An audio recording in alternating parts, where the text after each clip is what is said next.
escuta. Samuel, Samuel, quem te chama é o teu Deus. Ouça a voz de Deus, ouça a voz de Deus, quem te chama é o teu Deus. A paz do Senhor Jesus. Tudo bem? Estamos aqui para mais um momento de reflexão bíblica no primeiro livro de Samuel, capítulo 7. Hoje vamos meditar do versículo 2 até o versículo 6, que nos diz o seguinte: E sucedeu naquele dia,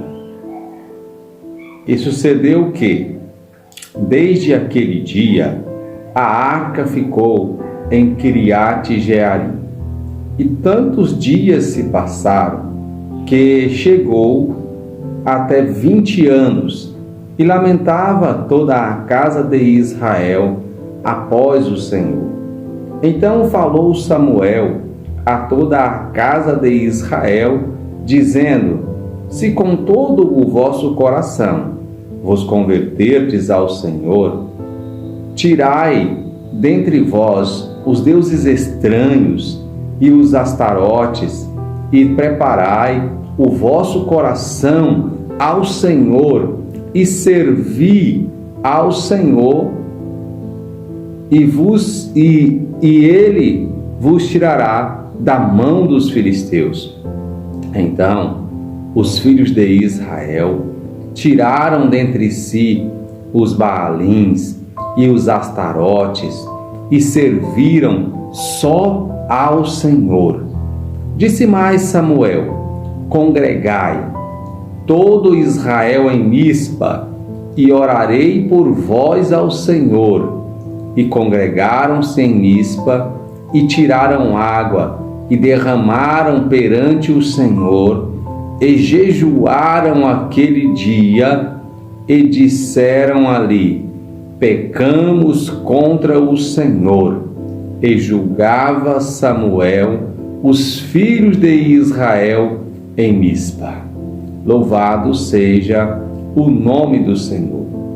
Queridos, chegamos ao capítulo 7 do primeiro livro de Samuel.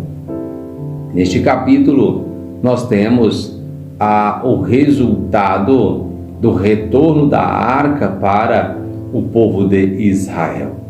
A arca chega a Quiriate-Jearim e ela fica na casa de Aminadab.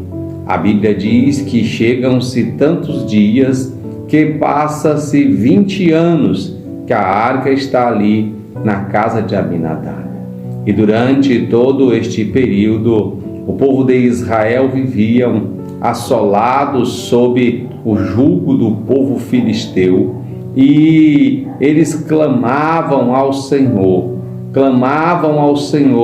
por socorro. E então o Senhor, ele usa o profeta Samuel para dar orientações ao povo sobre qual é o método que eles precisavam utilizar-se para se livrarem da opressão do povo filisteu. Olha o que o Senhor usa Samuel para dizer ao povo. Olha só, versículo 3. Se com todo o vosso coração vos converterdes ao Senhor, tirai dentre vós os deuses estranhos e os astarotes. Então, o que estava gerando opressão ao povo de Israel eram os deuses estranhos que estavam no meio deles.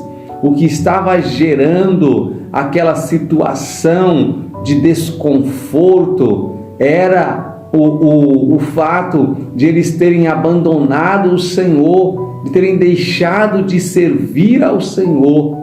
É interessante, meus queridos, que muitas vezes nós também passamos por opressões em nossas vidas, nós também passamos por dificuldades em que nós sentimos que parece que alguma coisa está nos puxando, nos prendendo, nos impedindo de caminhar, nos impedindo de seguir, nos impedindo de ter uma vida livre.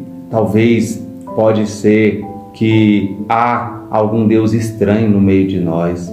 Aqui, o que o povo de Israel servia eram os Baalins, está aqui no versículo 4, eram os Baalins, eram os Astarotes, eram imagens de escultura que eles criavam daquilo que achavam ser deuses. Mas talvez na nossa vida o que pode nos impedir de servir a Deus unicamente não sejam isso. Talvez seja um cônjuge, talvez seja um filho, talvez seja uma família, talvez seja um trabalho, talvez seja aí alguma coisa que está prendendo aí o seu sentimento e colocando isso como prioridade na sua vida, e Deus tem ficado de lado, Deus tem ficado para quando sobra tempo, Deus tem ficado para quando der. Então o povo de Israel havia abandonado o Senhor, eles estavam servindo aos seus deuses, aos seus ídolos. Então o Senhor usa Samuel para dizer: se vos converterdes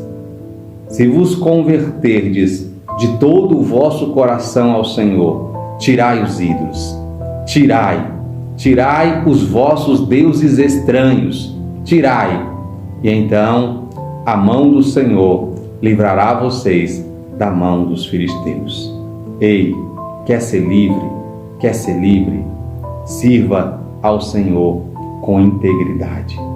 Mas o ato de servir deve ser de fato ao Senhor.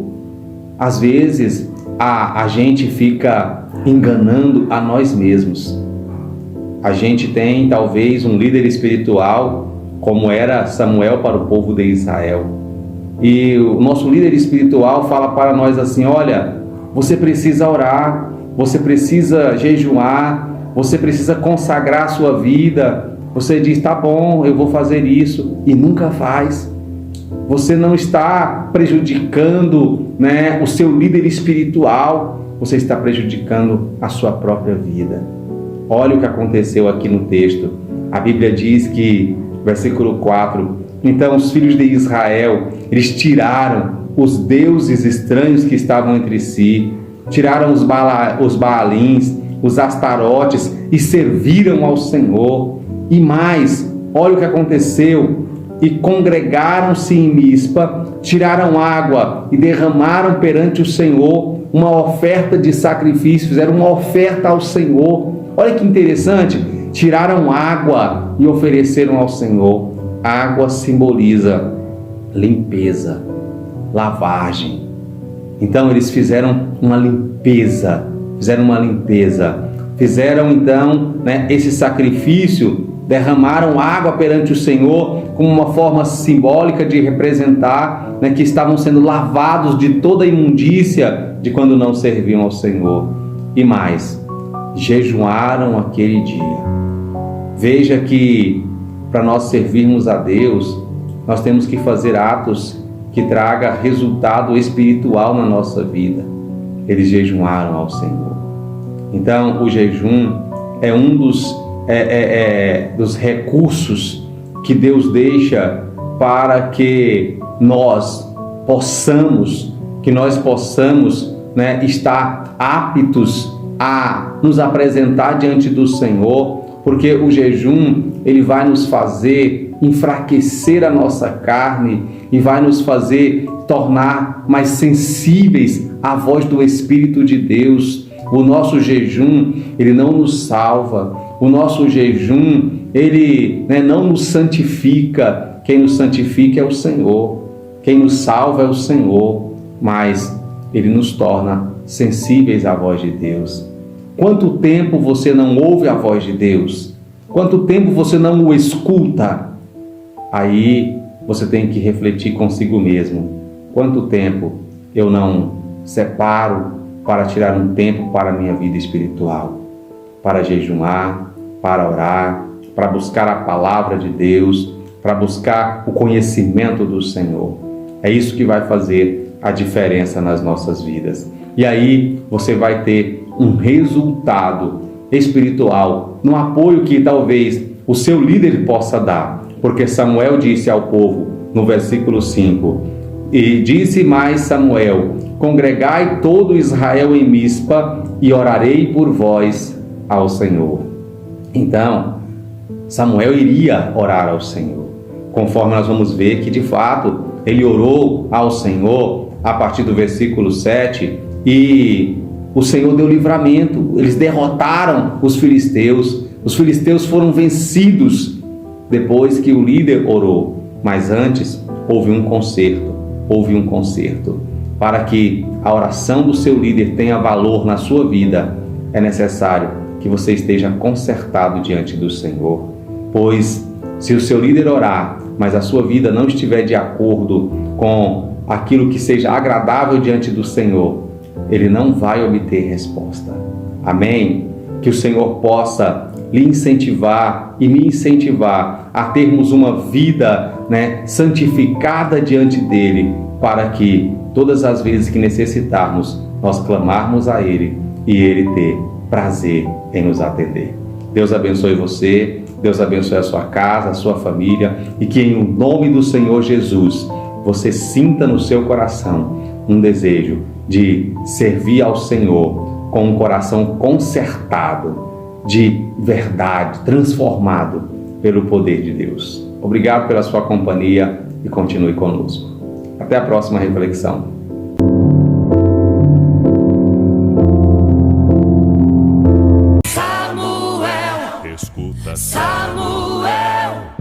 Samuel, quem te chama é o teu Deus. Ouça a voz de Deus, ouça a voz de Deus. Quem te chama é o teu Deus.